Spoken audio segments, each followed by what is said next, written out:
Breaking news. Now, according to my source, NRS has officially made the decision to go through with a full retcon for 99.9% of the characters. Now, this is kind of something we already known based on how Mortal Kombat 11's story mode ending with the realms just basically ceasing to exist or being restarted at that point. So I finally was able to get the explanation as to why this was the ultimate decision, which was a no-brainer, but it felt good to get the information. So let me get to it. So basically, the whole point of this time merger, or this reset I should say, is because this opportunity is going to be used to retcon 99.9% of the roster, meaning that we can finally get backstories to these characters. Now, my source explained this to me, and this is something a lot of people don't realize, is the fact that the majority of these characters are not developed. They're not developed at all, which is the reason why we've had split rosters and such smaller rosters over a period of time. Now, I'll give you a good example. The reason why they don't include other characters, because mind you, there's over 80 Mortal Kombat characters, right? But you notice there's characters they don't include, like Delia or Argus, or characters like Tazia or Vera, or any of those characters, because they don't have backstories. And even up into recently, Shiva didn't really have a concrete backstory. They was able to retcon her by using Mortal Kombat 11's story mode to do so. Now we know a lot about Shiva. We know she's extremely loyal. We know that she runs an empire, but before she was just a Mortal Kombat character. So they are using this opportunity to build more people, because the people that they've been building, that we're sick and tired of them building, is Raiden, Liu Kang, Scorpion, Sub-Zero, Kitana, and I would say I want to say Jade.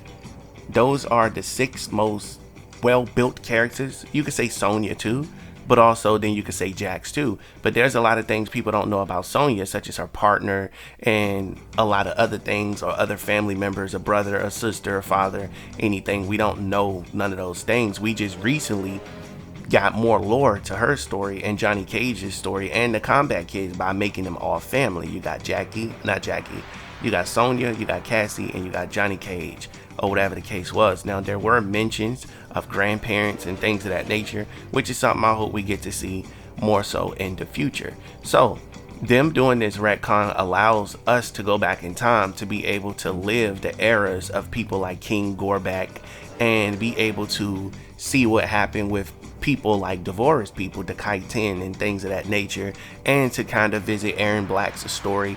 Those are examples there, because they just threw characters at us over time and we accepted them with a small amount of lore. And you got to remember, the majority of these characters are palette swaps. Also, the other thing that I was able to receive information on is the fact that they are all in agreement that Mortal Kombat does not have a variety of characters, meaning the type of characters. For example, we've got ninjas, we've got one vampire, we got a reptile. This is the reason why also that they made Reptile a reptile instead of making him back human, because then he would just be another pilot swap. So making Reptile an actual reptile is what give them more coverage on things that they're trying to cover. What else we have? We have Goro's people, which, you know, Goro's people, and then we got Kentaro's people, and I'm sure all of them are the same thing or close to being the same thing. You know, we got a sorcerer, but we do not have the variety that DC has. For example, Injustice has more of a variety. They got vigilantes, they got all types of characters, but here in Mortal Kombat it's so much of the same thing.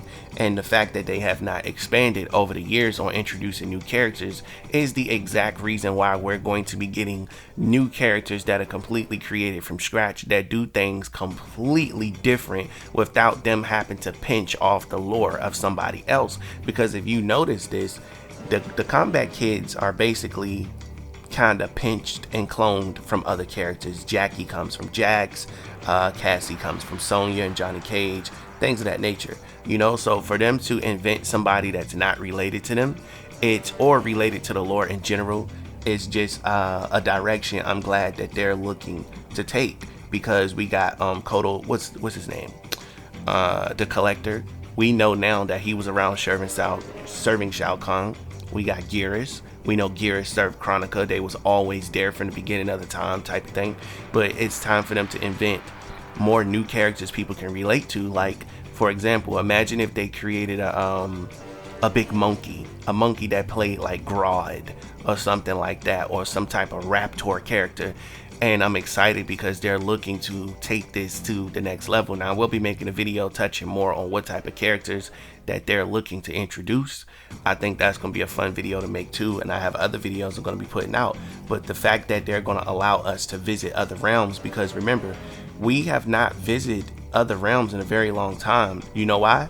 Because them realms are not developed. We're only visiting Earthrealm, the Nether realm, and sometimes Outworld. Those are the only realms that you really hear about, and we get references to the other realms, such as the Chaos realms and of course the Order realm, because those things are not established. Think to yourself right now, what character do you know that's built for those realms? We know Hotaru, he believes in order, but what else do we know about Hotaru other than that?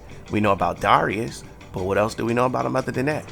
When it comes to Havoc, how much do we really know about Havoc? We only know what we know from the comic books. Now, I must remind you, not everybody reads the comic books that plays the video game and get the story. So there's a lot of people who don't know a lot about a lot of these characters because they don't read the comic books.